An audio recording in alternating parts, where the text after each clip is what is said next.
Well, hi there, everybody. My name is Hilary. I'm the founder of the Brand Activators and the owner of the Page Speaker Accelerator. And I'm absolutely delighted this evening to be joined with a great speaker, a really, really good, talented speaker who's got a brilliant teach, which we'll talk about in a moment.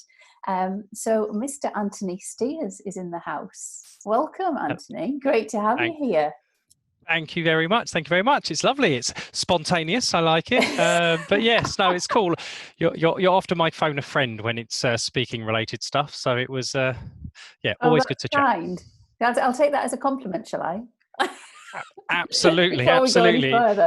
You can either take it as a compliment or another pain in the backside speaker who's after some more help. Never. You're all great. You're all great. So I was just thinking before, you and I have got two things in common.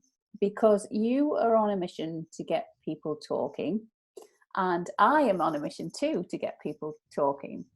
Where we differ slightly is that a lot of your work has been around getting people on the phone, hasn't it? Where my work is involved in getting people onto stages and getting them speaking from that perspective. So I was thinking we do have quite a lot of synergy there. Would you agree? Absolutely. I think that our voice is a very powerful thing when it comes to communicating with people. We can all send emails and put stuff on social media, but when people hear your voice, there's something that can be reassuring about it. And whether it's down the phone or on a nice big stage, it's probably the most powerful tool we have for communicating. So it's great that we can do all this digital stuff. Don't get me wrong, it's lovely that you can send 1,000 emails with a couple of clicks, but absolutely, let's get on a mission, get everybody talking again. Yeah, brilliant.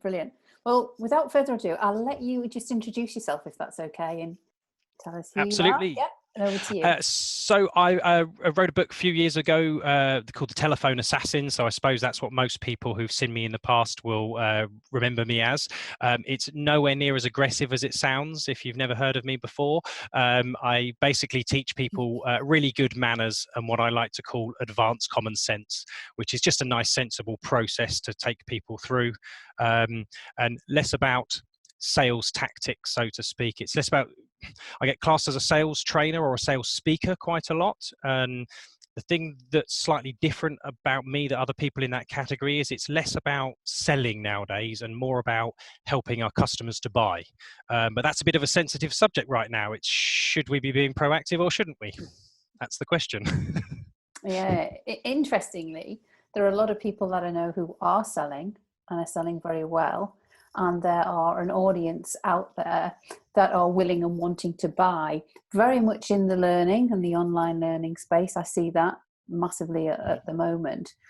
I think to me, it's about how well do you know your customer, how niche are you with that customer, as to how quickly you will be able to get the sale. Absolutely. Mm-hmm. I think that the starting point for everybody is going back to your existing customers. They know you, they trust you. If they're still trading and you're still able to serve and help them, then they're always going to need you and want you. The prospecting side is a bit of a trickier one, but like you say, some people are getting it right, some people are getting it wrong. I've received quite a few messages on LinkedIn from people who I think are clearly getting it wrong, who are just trying to sell using that as a form of spam. But there's been some great adaptations, I think, from businesses, some real innovations that are making training just as powerful as before, if not even better. There are speakers who are able to touch audiences that still need that motivation, but are sat at home.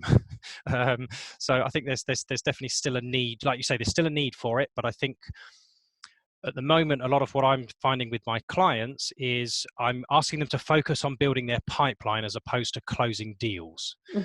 Simply because I think that the trying to go for the closing of deals is perhaps a little bit insensitive.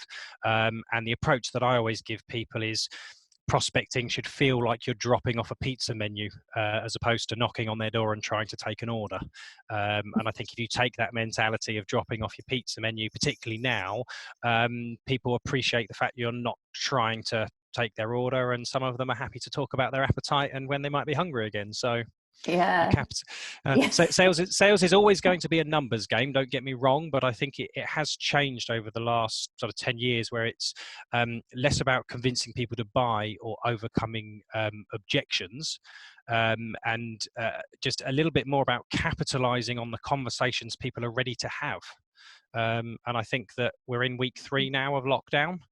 People are going a little bit stir crazy, and from what I can gather, you can't get hold of everybody, but the people that are answering their phones and are picking up are craving conversation. Now's a good time to pick up the phone. It's not the best time to sell, but it's certainly the best time to pick up the phone. Yeah, I'd second that. It is a perfect opportunity to nurture those clients and those prospects, isn't it? But like you say, not in a selling way. No, I've got a client who sells a sort of a marketing tool, and they do still have clients who use their platform that are still buying from them at the moment, but a lot of the people in their pipeline are kind of frozen a little bit. They're not too sure what's happening, who's furloughing, who's going to keep trading. So what they've done that I thought was quite clever and quite interesting is I talk about using test drives to get people interested in what you do and for you to demonstrate your value. They've actually just extended a few of their test drives so that they can build stronger relationships with the people that are in their pipeline, so that when doors are open again, they've got a great flood of sales that they know once the tap turns on, they're back in business again. Oh, interesting. Tell me a little bit more about what you mean by test drive. We're not talking about test driving a vehicle. No, so the analogy I always give, well, I usually say that there's the 3 types of the conversation. You've got to build rapport at the beginning, because you just use good manners and a bit of research. You want people to like you. If they like you, they'll listen. In the middle, you need to establish your credibility, so you can use case studies and testimonials, and that's what you're kind of dropping off as your pizza menu. And the third and final stage is around creating urgency or an easy next step. So the analogy I always give is giving a test drive, because in the car industry, I believe they know that you're 78% more likely to buy the car once you've driven it, which tells me that as a business, sometimes we need to let people experience what we like to work with, show them the value, and that just works quite well. It almost shifts the balance of power. It gives you an opportunity to impress the client, as opposed to you trying. So it's, come on, give me a chance to show you what I can do, because that way you can win people over, you can earn their trust, you can show them the value.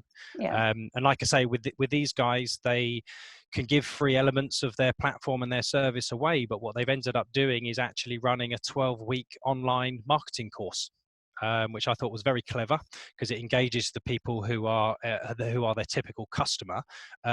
But they've stretched the test drive period to being around 12 weeks. They know lockdown's going to probably go on for around that long, if not a bit longer, we'll see. And at the very beginning of their training, they said to me that we want to be seen as marketing consultants, not product experts in what our platform. And this actually gives them that perfect opportunity to be account managers to people who don't yet have an account. Right, okay. So that's like a sort of pre-warming service that they're doing there, isn't it? Getting them ready, getting their relationship there, getting that trust, know, like and trust that we talk about loads, getting all that in place, ready to then, go in at the right time. Yeah. And it's just, they talk about sort of nurturing your pipeline. Nurturing it is usually just making sure it's still warm, whereas this is servicing your pipeline. And I think by doing that, you can really demonstrate some great value. I've put some prizes up for the winning account managers. The company are going to provide prizes for their winning clients who generate the most leads throughout the course. But I've done one for the top account managers. And I've also done some bonus prizes for anybody who can convert somebody from the online course to want to buy the product before they get to the end of the course. Because there's actually going to be some really cool stuff that people could do if they had the full suite, as opposed to just dabbling and doing this online course. Cool. So, very good. So yeah, it's quite a clever way, I think, of engaging your pipeline rather than just nurturing them and trying to see if they're still warm. Yeah, sure. So obviously what you've just described there, it sounds like it's quite a lot of consultancy work that you're doing, but you're also a keynote speaker. So how did you get into speaking, and what sort of stages have you spoken on, and how did that sort of start? And two, how can you deliver a sales talk to an audience, say in a conference that might be a mixed audience? It's not just somebody's sales team. How do you get your message across so it resonates? Ooh, okay, well, starting with the career history, the fast Yes. version is the last proper job I had. So when I was last employed was probably 15 odd years ago. And I used to sell a database profiling tool. So basically something that allowed you to filter through, basically put some filters in there, buy a database, and then target them with some form of marketing.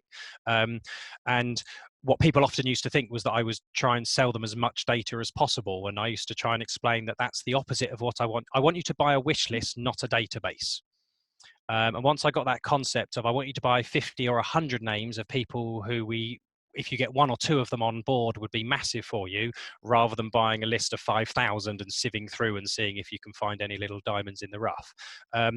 So part of doing that meant that some of my clients would say, well, what do I say to them? So I say, because I'd always just say, well, just give them a quick call.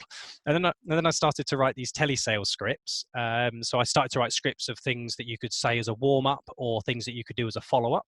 And then enough of them basically said, will you make the calls for us? So I left the job, took on a few clients, basically freelanced myself as a salesman. Although I wasn't really a salesman, I used to try and open the doors and find the opportunities, and then my clients would go in and do the meeting and show off and do the closing, basically. And I was making lots of calls for people. I got locked into some retainer type projects with a lot of clients, and then I built a waiting list. And my accountant asked me a very good question, which is, how much money do I make out of a waiting list? And I didn't have a smart answer. Good question. So he suggested that I stop selling fish and taught people to fish for themselves. So I think I had 23 people on my list. I phoned them all and said, look, none of my clients are going to slow up. However, I'm going to run a workshop. If you want to know how to do it yourself, let me know. And 21, I think, out of 23 said yes. 19 out of the 21 were able to make it. And I made a good chunk of money in an afternoon training and thought, wow, this was good. So I did a bit more training. And then I got a phone call from somebody, a mutual guy in my network, a guy called Rob Brown, who later on introduced me to the PSA, the Professional Speaking Association. But he just phoned me up and said, got a client, they're after a speaker, they do a lot of stuff on the phone. Do you think you could help them? So I went and did my first speaking gig, so to speak. And I'll be honest with you, with how much they paid me at the time, I would have done 2 full days training, but they just wanted 45 minutes and they loved it, which was brilliant. And on my way home, I was on the phone to my wife on my car kit saying, it went really well, I'm on my way home. She went, well, seeing as it went so well, I found you a speaking competition to enter. Now you're a professional. And it turned out she'd found the Professional Speaking Association speaking competition, and put me forward for that. And that was about 7 years ago. I joined the PSA. I didn't win the competition or anything like that, but I joined the PSA, been a member ever since, and I'm currently the president for PSA London as well. Yeah, absolutely. And congratulations on that, because that's great. Yeah. To be honest with you, I don't know quite how I got talked into it, but I go to a lot of the meetings, and as speakers, we're kind of lone rangers. We describe the PSA as being kind of our tribe, and it was really hard running the March event. You couldn't shake hands. They're quite a huggy tribe. We couldn't have any of that. It was really hard. And but yeah, it's a good community, and I think that's what I love about what you do, is you actually connect a lot of your speakers together, because a lot of us can actually learn from each other. We're really good at our bits, the bits that we do, and a few bits around the delivery, but we can all be learning. And I think that, like you were pointing out earlier, the extra time that people do have now, I think self-development is getting towards the top of that list, because if you can't do anything productive for your business, you may as well do something productive for you and your career and your future business, right? Yeah, absolutely. And do you find that you're forever learning as a speaker? I know when I was invited down last year to judge at PSA London's events as one of the judges, Yep. And it was great because there were speakers of all ages, all industries, all backgrounds there, very different stories, some very compelling, some very inspirational, some very industry-led and very teachable. And it was great to see the mix of people. But I find that you always need to update and regenerate your keynotes. It's not just that's it, it's created and that's the end of it. Some speakers think along those lines, but it has its time and it has its day. Where do you sit with that? The thing that popped into my head when you were saying that was there's a great speaker called Kathy O'Dowd. She's an explorer. I think she climbed Everest from 2 different sides. One side wasn't enough, but she's absolutely amazing, most adventurous lady ever. And I was lucky enough to sit next to her at the PSA gala dinner. And what was really interesting is that she's got her story, and her story is amazing, but she can actually tell the story from about 6 or 7 different angles or approaches. Perfect, depending on the theme of the event or what she's trying to emphasize. So sometimes it's around teamwork, sometimes it's around planning. So it was really interesting because she said, basically, I can tell the same story in 6 different ways depending on what topic they want me to cover. And actually those topics, although they were kind of niche, they kind of were relatively broad at the same time. So technically she could fit in with almost any type of event, which I thought was a really clever way of doing it. And she's still telling the same story, but I think, like you say, she's just pulling out certain elements. But yeah, we can all learn. I love watching speakers. It's fascinating. And there's some brilliant ones out there, and their stagecraft is amazing, and just the performance side of it, you're just in awe. There are others that actually are a bit more awkward on stage, but their content is brilliant, and you're thinking, wow. And I think this is the where you've got to pick your side of the fence, I suppose, as there are speakers who are there to motivate and inspire and kind of entertain. Like there's the after dinner type of speakers, and then you have the others that are more soapbox speakers, a bit like myself, who are more coming from a training background, or trying to give takeaways. And that's where quite often when I have my meetings or my initial conversations with clients, is they'll say, oh, we're looking for a motivational speaker, or you've been recommended as an inspirational speaker. And I don't really put myself in that category. I said, look, I can tell them some great stories. I can make them laugh. I can make them feel, or I can try and put in as many useful takeaways and gems as possible. What would you prefer? And they nearly always go for takeaways, that they want value from the talk. And I don't know if that's just because I'm not that inspirational. We had Chris Akabusi come and speak at PSA London, and he just energized the room. I've heard him speak so many times, but every time I get goosebumps, and the whole room just seems to get an inch taller. It's brilliant.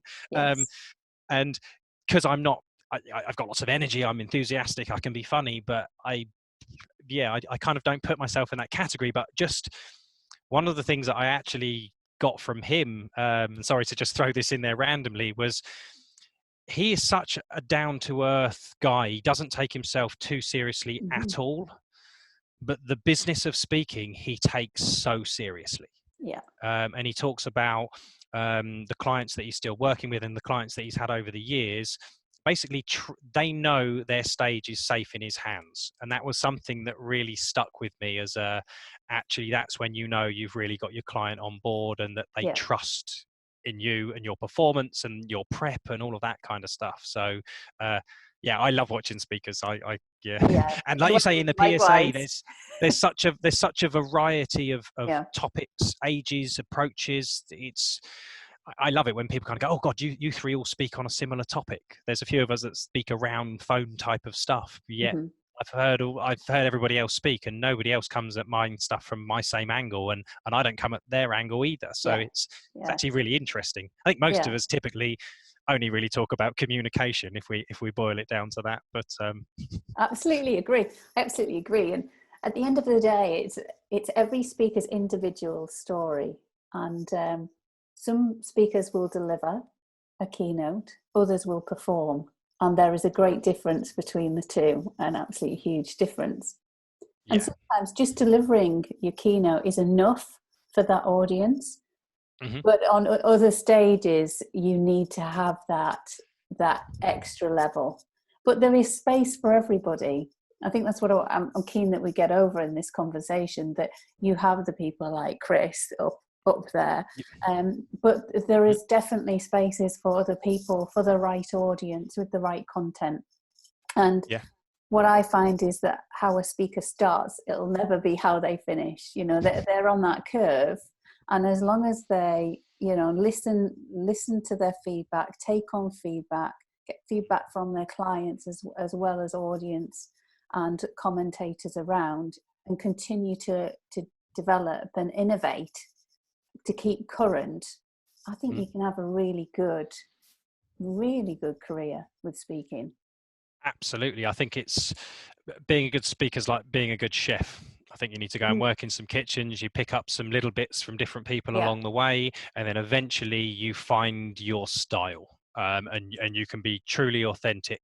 You'll have picked up the little bits about how you want to structure your content, how you're going to do your delivery, how you're going to design your slides, and eventually you can then just be that you that you've worked to evolve into. But yeah, I'll be honest, I've been watching some old videos of mine recently, and yeah, it's hard seeing stuff from 5 years ago and you think, oh my god.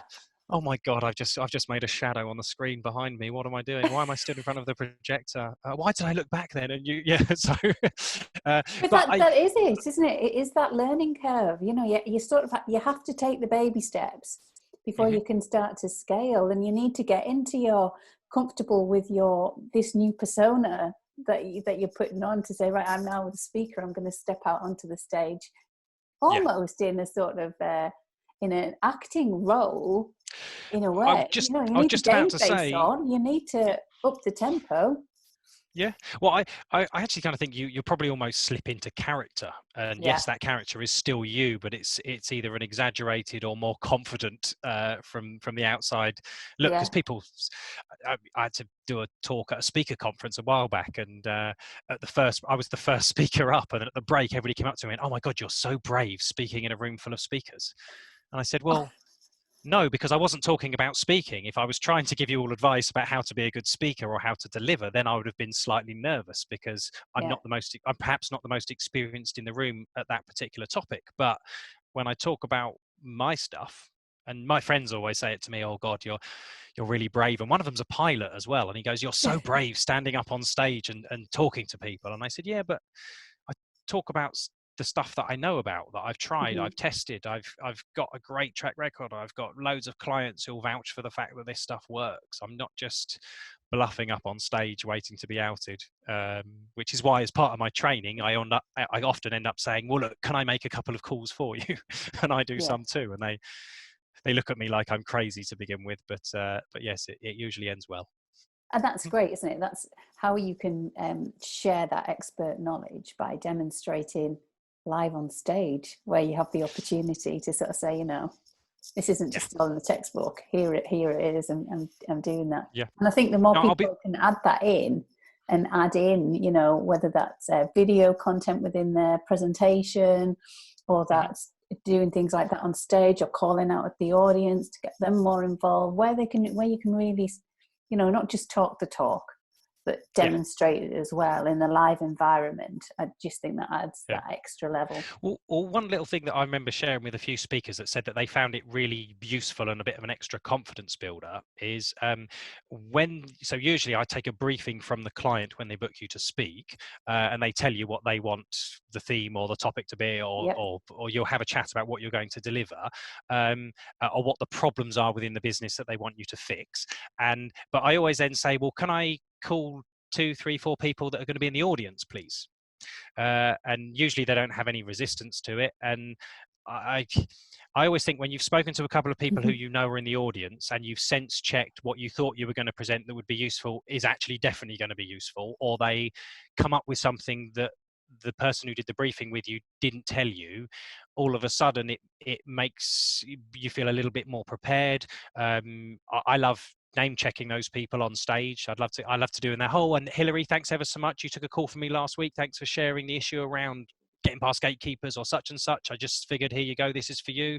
And then there's some speakers that we try and get a bit clever, and we'll go, oh, and you've got a free copy of my book, which is a subtle hint to say, anybody who wants to buy my book, by the way, let me know. So there's little things that you learn. I mean, intros, Nigel Risner always says your intro should be in the front page of one of your books, so that the MC is stood there with your book, reading it out. Yes, he does. And he's somebody that I love, his mentality of striving for that perfect performance.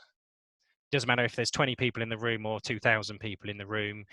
I think he calls it I'm going to get it wrong now. It's 212 or it's 213. I think it's the boiling point in Fahrenheit. Nigel, I'm sorry if you see this and I've got it wrong.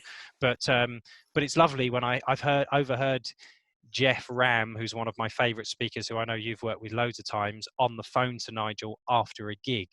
And that's what Nigel was asking him. How was it? What was the temperature? And as soon as he said it, his face lit up, and you just thought, he knows he owned it. He really prepped. I saw him pacing in the car park, getting ready. And actually, when he was announced, whether he slipped into character or he just cranked it up a notch, he just got up and delivered. And it's lovely to see. You mentioned those guys, and they are, extremely seasoned speakers in the nicest possible way. Yes. But they are always innovating, checking, self-checking, working on, discussing, developing their keynotes. They never ever rest. They're always looking to give extra value.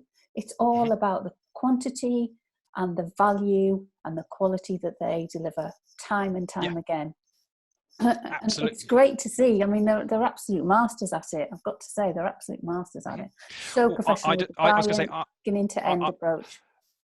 Yeah, absolutely. And Jeff is one of those people that I mention all the time. When I first joined the Professional Speaking Association, he was president of the whole thing, and it was like, oh my God, he's just brilliant. And yeah, it's lovely to see that great performance, but he's constantly evolving. He walks his talk as well. He talks about marketing. He's very present. He's very active on social media. He engages with people. It is lovely. And Jeff is somebody that I describe, particularly in the speaking world or in the PSA, as a bit of a unicorn, really. He's one of the true thoroughbred keynoters. He sells keynotes. That's what he does. And we've had conversations or debates around whether or not also delivering training perhaps isn't always the best thing for your speaking career or fees in the speaking world, because as I mentioned earlier on, I would have done, particularly in those earlier days, 2 full days of training for what they were prepared to pay me for a 45-minute talk. But Jeff is somebody who I've probably learned the most from. Like I say, there's some subtle stuff, and it's so little, but it makes such a massive difference. And like you say, he's been doing it for quite a long time. Hopefully we'll catch him up. But having said that, although doing keynotes is fantastic and I love doing it, I still love doing the training stuff too, purely because it's lovely to see that light bulb moment where people kind of get it. And then with a lot of the training, it's actually programs, so you get to see them through the journey. You get to see them implement and actually see it through to the end and convert and smash their target. And you just kind of that's I get that same warm fuzzy feeling from that than I do getting a massive applause or a standing ovation. Yeah, the standing ovation's great, but you leave the building and it's all over. So you get that transformation, don't you, when you add the training element into your product asset, if you like. And that's something I wanted to touch on. So you've obviously developed your product cycle, haven't you, here with what you do off the back of your speaking. So you've given yourself another few areas of earning income through your book and your training and your keynoting. and keynoting, and I do coaching as well. So yeah, absolutely. Books, still selling them online. They come as part of the training packs as well. I do a lot of group training, so it's usually internal training as opposed to sort of open workshops, but I run a couple of them every year through like a chamber of commerce or somebody. But yeah, I also do one-to-one coaching, and that's another one where you get to see that light bulb moment. You get to see somebody go through a journey, and I've got clients I've been coaching for like 2 years. It's brilliant. It's lovely to get to the stage where I've even asked one of them, why you're renewing your coaching time. Basically, I feel we speak every Friday at 4 o'clock or something like that, and it almost feels like I'm just there as a good friend, or sometimes a counselor, just to cheer them up. It was interesting because they turned around and said, yeah, but you understand the commercial side of everything, so I love talking to you about this stuff. And quite often that's the two bits that I end up having my conversation about is, opportunity wise, how can we make the most of that, or what conversations do we need to have, and from a mindset perspective, what can I do to cheer you up and make you feel more positive about what you're going to do next. And that's perhaps the most fun bit, when you speak to somebody and at the beginning of the call they sound a bit low and deflated, but by the end of it you've energized them purely using some words. It's brilliant. Perfect. Best feeling in the world. But that's what you're known for, these words.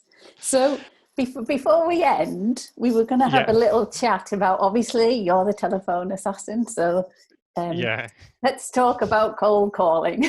Cold calling, yes. So I don't know why I've volunteered myself as the guinea pig here. So we were talking, weren't we, a little bit earlier about what we were going to chat about and all that sort of thing, because we had so much to talk about, known each other for a while. There was a lot to catch up on. So we're talking about what you're really known for, which is as a telephone assassin, as I've already said. And we were talking about cold calling, and I happen to tell you that, God, I don't relish cold calling. I mentioned to you that I'm dyslexic, and I do find that talking to people is a lot easier than writing a sales page or an invite or whatever it is. I find talking, you just do get to the heart of the matter.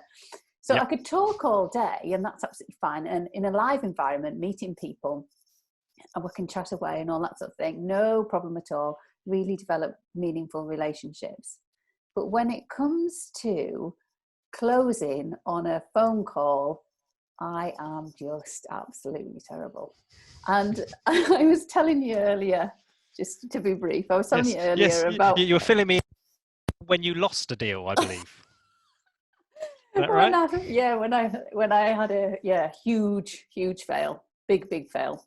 I had a client, two clients actually, that I was talking to about a big corporate event. We'd had a couple of conversations. I'd done a lot of research for them.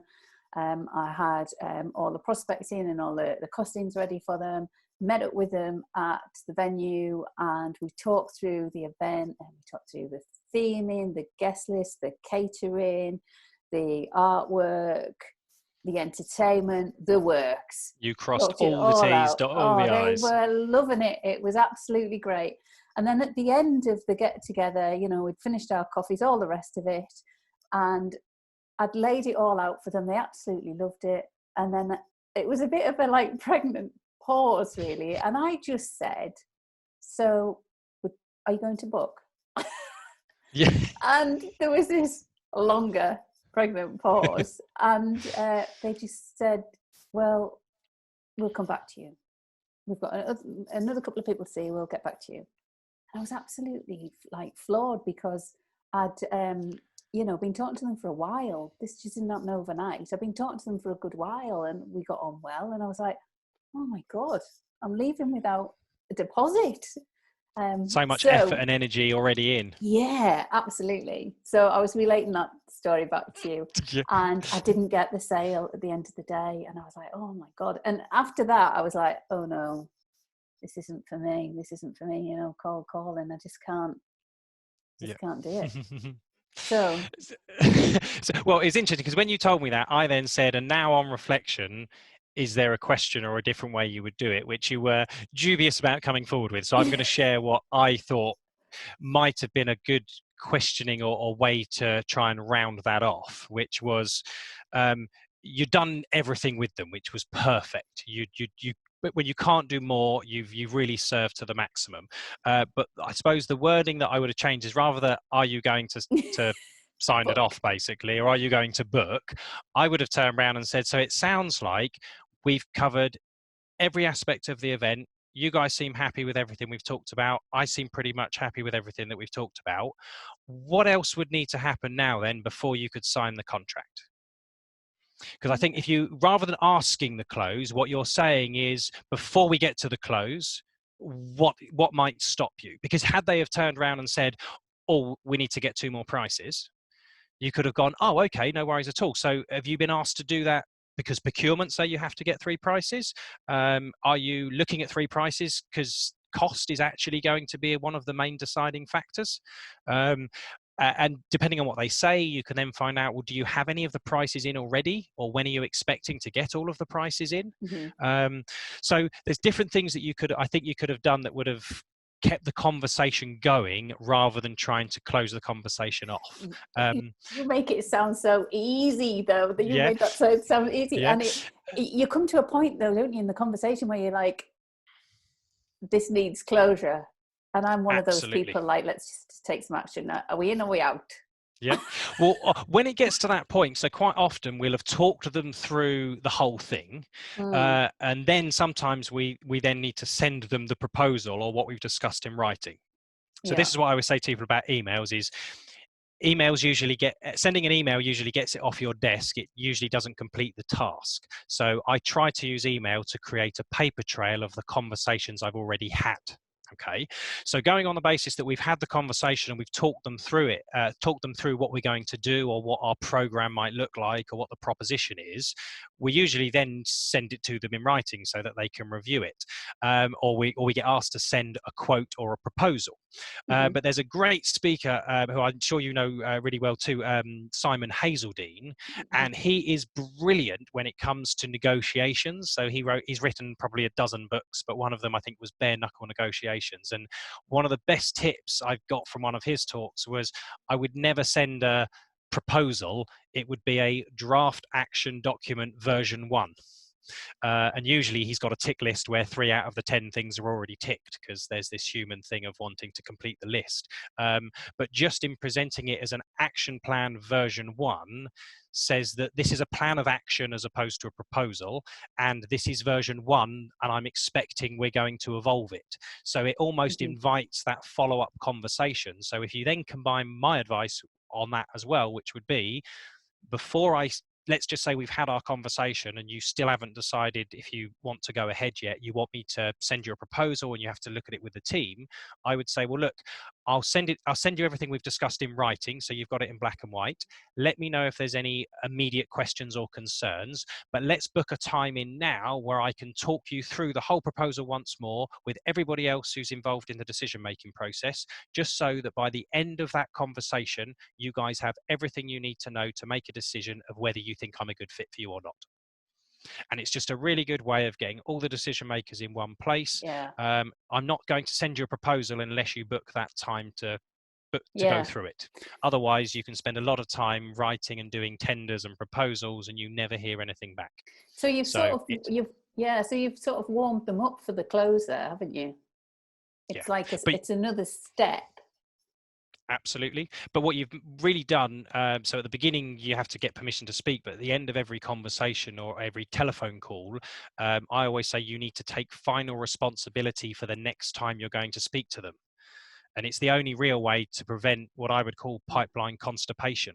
Otherwise, you end up having great conversations with people. You spend an hour doing a document, you email it to them, and then they fall off the face of the earth for the next 2 months and don't come back to you. Yeah. And you don't know whether it even got through their spam filter, whether they're ignoring you. So yeah, it's just some subtle little things that you can kind of do with your conversations and with existing customers, with prospects, with everybody.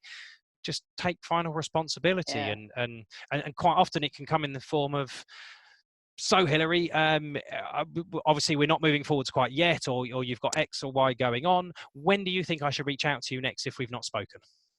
Yeah, because at least then you kind of go, oh, well, actually, if you haven't heard from me in a month or two, give me a nudge. I can then phone you in 6 weeks and say, hey, Hilary, as promised, I said I'd give you a call around now. I don't know if we're ready to have a catch up yet, but what's been happening with X that we discussed last time? Yeah, and I can use the fact that you asked me to call you back as opposed to me getting you to agree to a call back. Yeah, clever. Brilliant. Well, that's a brilliant, that is a brilliant technique for anybody watching this, because, you know, we're all in the market of selling. What do they say? Selling is serving. Is that right? Yeah. Something like that. Something Sounds like about that. Right. So we are all in that marketplace. So the better we get at it, the better we will be. Absolutely. And I think with that selling is serving, I think if you concentrate on serving, people will pay for it. If you concentrate on selling, you'll probably get a lot of resistance and some buyer's remorse, particularly at this time. But yeah, who knows? There was one other tip just for those people who are still doing sort of follow-up stuff at the moment, only because it was one of the top gems that came out of some training I did with that marketing company. Basically, when they were following up their emails or the case studies that they were sending out to people, rather than starting the call in their usual way, which would be saying, oh, hi, Hilary, have you had a chance to look at my email yet? Okay, what they started to do is they'd go, oh, hi, Hilary, I just wondered, did my email get through your spam filter? And they found that you're asking the same question, but if I start by saying, have you read my email yet? If you haven't, you might start to think I'm being impatient or salesy. And you don't want to run that risk. So just by asking, I just wanted to double check it got through your spam filter, it just sees you being efficient rather than being salesy and chasing them up, but it usually gives you the same answer to what you really want to ask. So give it a go. You'll find that it's a nice way to soften a follow-up call. Perfect, like that. Yeah. Brilliant. Well, listen, thanks so much. It's been great to catch up. Thank you for going into the hot seat. That's all right. That's all right. Painful. Hope it wasn't too painful. Absolutely not. Absolutely not. No, I've really enjoyed it, I have to say, and it's lovely chatting with you. And thanks for chatting earlier on and filling me in on what's going on in the speaking world and what your clients are saying too. And thanks for inviting me on. I hope whoever's watching this has found some little gems and some little nuggets that they can use. And I'm sure they have. Yeah. Yeah. And if you want to chat anybody, look me up. My phone number's easy to find. You take care, and I'll speak to you soon. Speak to you soon. Bye, Hilary.